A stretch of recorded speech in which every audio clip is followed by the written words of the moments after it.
It's not often that we get to have a national champion right here in Big Ten country, but dag nabbit, we do now in the form of the Michigan Wolverines. We are going to preview that football team with our good friend Aaron McMann, who covers Michigan for the Ann Arbor News and M Live. He's been on our program multiple times talking Wolverine football. And Aaron, this is going to be kind of an interesting season, to say the least, for Michigan as they defend that title. But before we get started, how you doing? How's your summer been? How's everything going? I'm well. It's been a wild the last 18 months. If you go back the last season, everything Michigan went through before they even got to the national championship, been a wild ride. Then you change coaches in the offseason, different guy leading the program. It's going to be interesting season to follow, not only the Big Ten in general, but Michigan and Ann Arbor. Yeah, we can definitely start with Sherrone Moore, of course, taking over after Jim Harbaugh left to go back to the NFL. I mean, I know there were other guys who were bandied about as potential options, but it really felt like Sherrone Moore was going to be the guy when all was said and done. And I'm just kind of curious, with the kind of shift we've seen with both players and with the coaching at Michigan, how are things going in the early days of his tenure up there in Ann Arbor? There hasn't been much of a difference, at least from the outside, right? Like Sherrone, you have to remember, Sherrone came in 2018 as tight ends coach, and he kind of rose up the ranks of the coaching staff to offensive line coach, the offensive coordinator, play calling duties, and then obviously just recently promoted. So he's kind of seen the dips and the valleys and the peaks in this program, so to speak. He kind of learned under Jim Harbaugh, and he kind of learned what works at Michigan. So I think right away, immediately, you're not going to see a ton of difference. I mean, I think this Michigan program is still going to be kind of a physical, brutal, beefy team that wants to play, in the trenches and run the football. I don't think that's going to change much. Sherrone is going to put his spin on things. I think we've heard already that he's introducing music to practice, something Jim Harbaugh did not want to do. So he's going to put his own spin, but I don't think for the casual fan or the person kind of who casually tunes into Michigan football games, you're not going to notice much of a difference. I want to stick with the beefy aspect with Sherrone Moore being the former O-line coach. That's something we talk about here a lot, particularly with those Pac-12 teams coming in, is the trenches. What's going to happen with some of the guys that left through graduation on the offensive and defensive line? How important are the guys that are coming up behind them that have been behind them, if some of them have been redshirts? Yeah, a lot of these guys have been in the program several years now. They've kind of seen what it takes to work, what it takes to be successful. Now they got to put on the field and do it. You're right. Michigan lost all 5 starters up front last year, including a sixth person who they kind of considered a quasi starter as well. So they're kind of starting from scratch in a way. You got a collection of guys who some have been in the program several years, waited their turn, waiting for their opportunity. And then you've got others they brought in via the transfer portal. And you've got others guys who I think they're going to throw into the fire and see how it works. It's an interesting collection of guys. Josh Preeb, a transfer from Northwestern, senior, former All Big Ten, honorable mention All Big Ten guy, is expected to slide in their guard. I expect him to play quite a bit. Michigan's going to lean on Miles Hinton, who started a little bit last year, played a bit, but was more kind of a depth piece at left tackle. So they're going to lean on him as well. Sherrone Moore was talking him up the other day at Big Ten Media Days. He thinks that, if given the right situation, if he puts enough effort into it, he could be one of the better offensive linemen to come out of Michigan. They got a center, Greg Crippen. He's, again, a guy who's been waiting in the wings. Michigan went into the transfer portal the last 2 years to find a center. This year they didn't do that. They're riding with Crippen. He's a senior. He's been in the program a long time. He knows what the offense, what's expected of him. He's going to be the guy. And then they've got a couple of younger guys on the right side. Giovanni Alhadi, I project to start right guard, and then Andrew Gentry, a junior, but hasn't played a ton of snaps, but he's a tall, athletic, lanky guy that really fits, I think, the type of offensive lineman that Sherrone Moore wants. We're going to just kind of keep going back to this transitionary theme throughout the course of this conversation. And another area that, of course, is taking place is at the quarterback position with J.J. McCarthy heading to the NFL. I've seen so much conjecture about the quarterback position with Michigan this season, with Alex Orji getting a lot of the work there, Jack Tuttle being a very real option. I got to be honest, like, there's a scenario I could see maybe each of those guys getting starts in non-conference play, but Texas being on the schedule maybe throws a little bit of a wrinkle into that. How do you see this quarterback battle or situation, whichever way you want to phrase it, kind of playing out? I've been on the Michigan beat now since 2017, and I would say this is probably the most difficult quarterback competition to handicap. because you've really got three guys there I think have a legitimate shot to start. We'll start with, I guess, the perceived front runner, Alex Orji, 6'3", 236-pound guy. Kind of reminds me of Jalen Milroe a little bit. He can hold on to the football, make things happen on the ground. But he's not really known for his arm. In fact, he's only attempted one pass in his Michigan career. So I'm really curious to see what happens with him.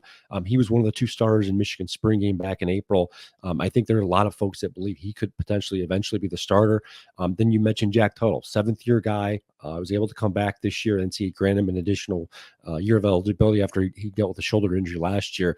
He's the most experienced of the group. Not saying a ton, but he did start a handful of games in Indiana a few years back. He's been in the college game a while now. He was Michigan's backup last year until he ended up getting hurt.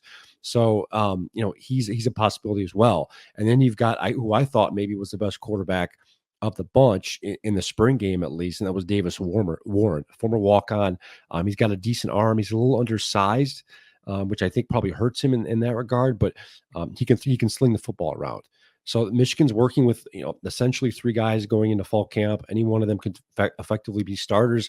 It wouldn't shock me at all if Michigan starts the year in some type of platoon situation, right? Jack Tuttle maybe starts the game, plays 2 or 3 downs. They bring in Alex Orji on 3rd and short or in running situations, kind of like they did a few years ago with Kate McNamara and JJ McCarthy and JJ McCarthy's first year. So a lot of possibilities here. It's going to, I think, depend on how Michigan wants to tailor their offense. But if they go the ground and pound route like they've been the last couple of years, Orji makes sense. But you can't avoid Tuttle's experience. I mean, he sat behind a couple of good quarterbacks in Indiana. He sat behind JJ McCarthy at Michigan. He's been waiting his turn, and this might be an opportunity for him. Aaron, on the outside looking in, I think a lot of people assume that with Jim Harbaugh going to the pros, that perhaps penalties and fines from the NCAA have gone away with him. Is there a fear that they still may come down on the alleged sign stealing or anything to go along with that? Yeah, I got to think so. I think there's a segment of the fan base worried or the unknown, right? Like, yeah, I think there's this notion out there that the NCAA has done away with postseason bans and the like, but what Michigan's being accused of doing and alleged to have done, it's really extraordinary, right? It's something we haven't seen before. So I think if the NCAA wants to make an example out of them, this is certainly an opportunity to do so. It's important to point out at this point, as we talk here on July 29th, the NCAA has not issued a notice of allegations yet to Michigan. They're still in the investigative fact-finding portion of the investigation, but there is a belief internally at Michigan and obviously with the fan base as well that the NCAA will do something. It's just a matter of what. They've already placed Michigan on probation for recruiting violations and some assortment of other rules violations that occurred in 2021, and then we're still waiting on the things to come down with this quote unquote sign stealing stuff. So it's very possible. It would not surprise me at all if they want to make an example. The problem is the main person or the leader of the program, so to speak. Jim Harbaugh is no longer in the program, and the person accused of being kind of the center of it all, Connor Stallions, is no longer employed by the school or the program as well. So, the NCAA can choose to make an example out of Michigan. They may likely do it, just a matter of what they end up doing. Gotta love the long arm of NCAA justice, man. And it's always such a, scattershot thing as to whether or not that's actually going to take place. I do still want to focus on the on-field product because I just think that the Wolverines are one of, if not the most fascinating team in this conference, just based on some of the guys that they're bringing in as not just replacements, but also kind of seeing guys in bigger roles. And I think one of the big guys on that list is Donovan Edwards. You mentioned today he was added to the Maxwell Award watch list, the only Michigan player added to that mix. I know there's been a lot of talk about how different this team is going to look without Blake Corum, but what do you think we could realistically expect out of a Donovan Edwards this season? I think all things considered, if he has a good year, he could easily top 1,000 yards. He could push for 1,200. You got to remember, go back just to his sophomore year when, it was him and Blake Corum, and he pushed for 1,000 yards rushing. And he did in fewer carries than Blake did. So I think if he's healthy and he's motivated and he can get going early in the year, he's primed for a big season. There's no doubt about it. He struggled last year. He was openly candid about it. He started the year injured, still kind of dealing with a knee injury. He had some games where I think he didn't play his best, and I think that weighed on him a little bit, and it weighed on him as the season went on. There wasn't a game where he rushed for over 100 yards until the national championship. But the one thing we know about Donovan Edwards is he shows up in big games. You go back to the Ohio State game a couple of years ago when he ran for over 100 yards, and a couple of those long rushing touchdowns helped put the exclamation point on the game where he shows up in big moments. Michigan's been very fortunate that they love what they see out of him. You got to remember, he was a big high profile recruit out of high school. They're expecting big things from him. And now that he's had to wait behind Blake Corum the last couple of years, I think he's eager for his opportunity. It's just a matter of what he can do with it. He's not going to get the 10 to 12 carries he was getting before. The load is going to be put on him. He's by and far their best running back. And I think this is an opportunity for him to shine. With Mike Sanders still gone and the injury to Rod Moore, what's the expectations for Zeke Berry, the former 4-star recruit? Yeah, his name came up quite a bit in the spring. He hasn't played a ton, as you mentioned. He's kind of had to wait behind some guys, and he's gotten in here and there, and maybe in non-conference games. But it sounds like his play is going to be a lot larger this year. They're expecting him to compete for the starting job at nickel. I don't know if necessarily he's going to get it.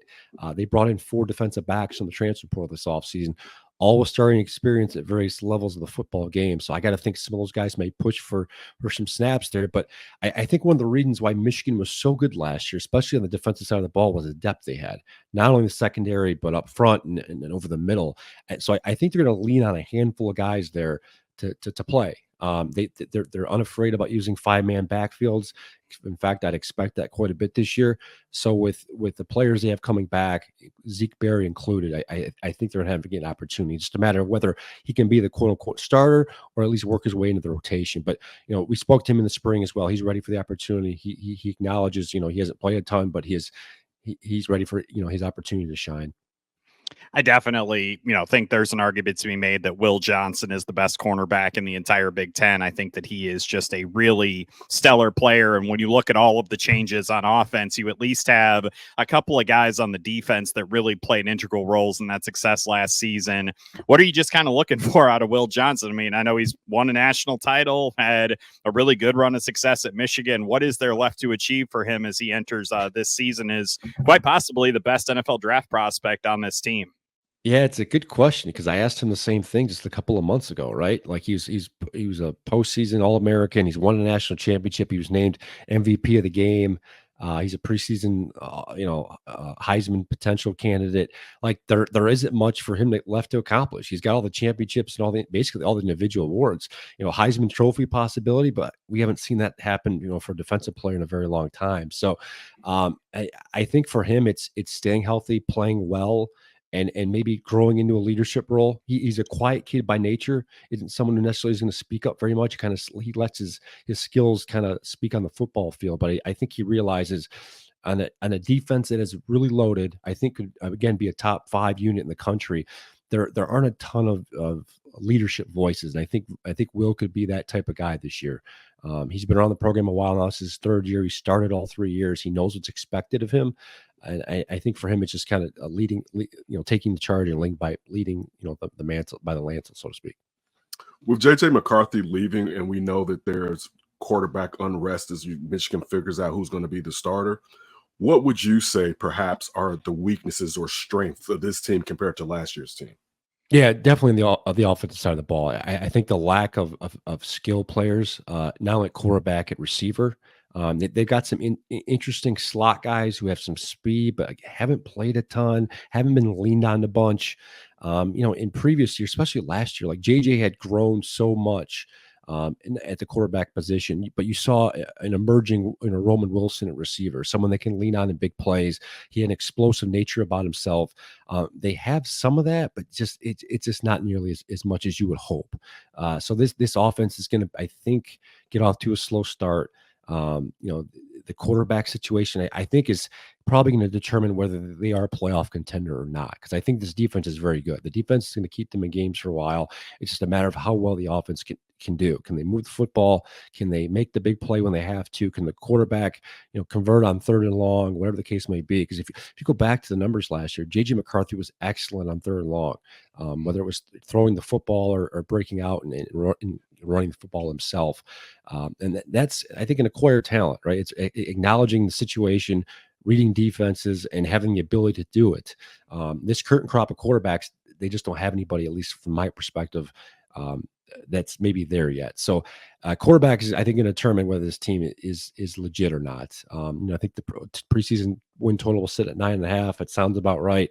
But with good quarterback play, I do think they can move themselves into contention for another playoff spot. I think what's so fascinating to me about the win total that you just mentioned, that 9.5, is that last season you kind of had this really long burn before you got to really the meat of Michigan's schedule. And this year, the second game, you got Texas in the Big House. That is going to be an absolutely phenomenal game. You've got Washington, who you beat in the national title game last season. The Wolverines, not you specifically, sorry. And then you also have Oregon and Ohio State in that mix too. I mean, this is kind of a well spread out in terms of the really tough games for Michigan this season. But that Texas game in the second game, I feel like last season you kind of had an opportunity to get your feet underneath you, to get some momentum going, to really kind of ride through a lot of the controversy that was surrounding the team this season. Right out of the gate, that second game, that Texas game, how important is that to this team to really kind of set the tone for the 2024 season, having that big of a challenge that early in the calendar? Yeah, it's huge. I mean, you mentioned last year and even previous years, Michigan had done a good job of kind of using the non-conference schedule and the build up to the Big Ten to kind of wean some of their key players into the game. Like if you go back to last year, Will Johnson didn't play, I think, the first 3 games of the year. They kind of slowly brought him on. They're able to get, play their second and third team guys in the fourth quarter. So by the time the season came down to the wire, whether it was the Penn State game in week 10 or the Ohio State game in week 12, their guys were still relatively fresh. And I talked about the depth earlier, and that was so key to that Michigan team last year. They could lean on more than just the 22 starters. They could lean on backups and even third string guys. And by the time they played those key games on the stretch, they were fine. I don't know if they're going to have that this year, and that's, I think, going to make or break whether this team is a playoff contender. But you're right, that we're going to learn a lot week 2 against Texas. It is in Ann Arbor. It's in the Big House. So they're going to have the home field advantage going in there. But we're going to find out pretty quickly whether this team, I think, is real or not. Especially the offensive side of the ball, going up against the Texas defense, whether they can hang or not. Michigan fans and alums are demanding. We all know that. How long is it, if there is one, the honeymoon phase for Sherrone Moore, and how many, and I'm not saying it's going to happen, losses to Ohio State does he get before they're coming for his job and looking for someone else to replace him, if that takes place? Yeah, if you ask Sherrone, I think there is no honeymoon phase. At least he doesn't think there is. I think the expectation is to win immediately. Now I don't necessarily think that means necessarily going 12-0. I mean, if you look at the Michigan schedule, you look at the expanded Big Ten, it's difficult. There's no doubt about it. This is the toughest Michigan schedule they've had in a long time. Now the 12-team playoff does help. I mean, I think a Big Ten team might be able to go 9-3, 10-2, and still squeak in there, and that certainly helps, I think, Michigan as well, especially when it comes to the rivalry, like you said, with Ohio State. I think if they lose that game this year, I don't think the fork's going to come out just yet. I do think Michigan fans realize that this offense maybe isn't as good as this year's previous teams. That being said, I mean, you can't afford to go on another 8-9 game losing streak to the Buckeyes. That's not ideal. I do think Sherrone's in a couple of years to figure this out. He does have an experienced coordinator that came in. He hired Wink Martindale from the NFL. I think the things are going to continue moving defensively, but they've got to figure out the offense in general. I guess the one positive is Sherrone's been the offensive line coach the last 4 years. He understands, I think, what it takes to win in the trenches. And while he necessarily isn't the offensive line coach this year, I do think it's going to be built in his mold. So I think this Michigan team is going to be fun to watch. I think they're going to still try and run the football, control clock, and move the football on the ground. It's just a matter of whether they can do it or not. And have a quarterback who can get them out of trouble if they can't. So he's got a couple of years, I do think. Now, that being said, I mean, if they come out and lay an egg this year and go 6-6, or gosh, even worse, there will be criticism. There's not about it. I mean, there'll be flashbacks probably to the Rich Rod first year when he got to Michigan. So he's got a couple of years. I think the fan base, they feel fortunate for where they're at right now. I think they feel happy. They've gotten behind Sherrone Moore. I think they realized last year was largely his doing. I mean, he was the one calling the plays. He coached the final 3 games. So he's bought, I think, some time. Aaron, real quick, and it's funny, I was going to mention Rich Rod. I apologize, James, for cutting you off. What would this Sherrone Moore say was the biggest thing that he learned from Jim Harbaugh? Harbaugh had that period where he couldn't get over the hump, and sometimes he would play conservative, particularly going against Ohio State. What was the key that he saw and that he's going to apply to how he's running this program moving forward if he has one? Yeah, it's probably just managing everything. You can remember this is the first time Sherrone's ever been a head coach. He's largely been an assistant. He's worked under some different head coaches in the past, some successful, some not so successful. And he's mentioned his mentors. Charlie Strong's been a big one, a former head coach. He's leaned on guys like Nick Saban to kind of learn the lay of the land, so to speak. But I think having been in the Michigan program now since 18, I think he understands the Michigan culture, what the Michigan fan base wants, what they expect, how things operate, and he's kind of been able to watch the last couple of years. He's, like I said, he's kind of moved up the ranks, a little bit more responsibility every year, and then you get thrown in the fire last year, as a head coach during one of the games, during the first 3 games, and then for the final 3 games of the year. So the torch in a way was kind of passed to him. I don't necessarily know if he expected that to happen when he got to Ann Arbor in 18, but nonetheless, he's here. I think he got an up close and personal kind of glimpse into how Jim Harbaugh operated on a day-to-day basis. And I think that goes a long way. This isn't a traditional final question because this isn't a traditional podcast, but Ken and I both kind of have our guys in the Big Ten that we just kind of circle and we always keep an eye on. And one of my guys is Colston Loveland. And so I would love to know from you, what are you expecting from him this season? I really love the way he plays. Yeah, I'm surprised I've gotten through an interview and haven't mentioned Colston Loveland yet. He is going to be their primary target on offense. I don't think there's any doubt about it. I mean, he came just short of leading Michigan in receiving yards last year. He's really good. I mean, Sherrone last week compared him to potentially Travis Kelce. That's how much they like him. So I think they're going to try and get him the ball as much as possible. I mean, you've seen him do it in big moments and big games, and I think he's got 1 year left. I think they're gonna make him a focal point of the offense. There's no doubt about it. A, because he's that good, and B, like I said earlier, that they just don't have a ton of outside options. So they're going to try and keep things, I think, inside the tackles in some ways. And then they're going to try and get him the football. He's a mismatch nightmare. I mean, there are very few defenders who can match up with him in the speed and in his length. And then they're going to try and exploit it. There's no doubt about it. He's their number 1 tight end. He's probably the best tight end in the Big Ten and potentially college football. And I think he's primed for a very, very big year. There you go, Ken. See, I love that you and I have our guys, and I love hearing things like best tight end in the Big Ten. I know.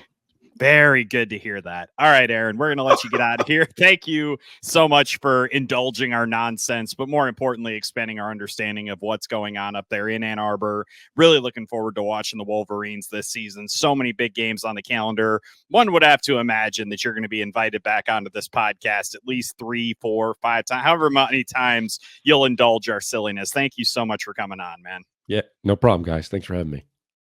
Congrats, you finished the video. If you want to build on that success, download the NBC Sports Chicago app. It's got highlights, exclusive insights, and push alerts tailored to you.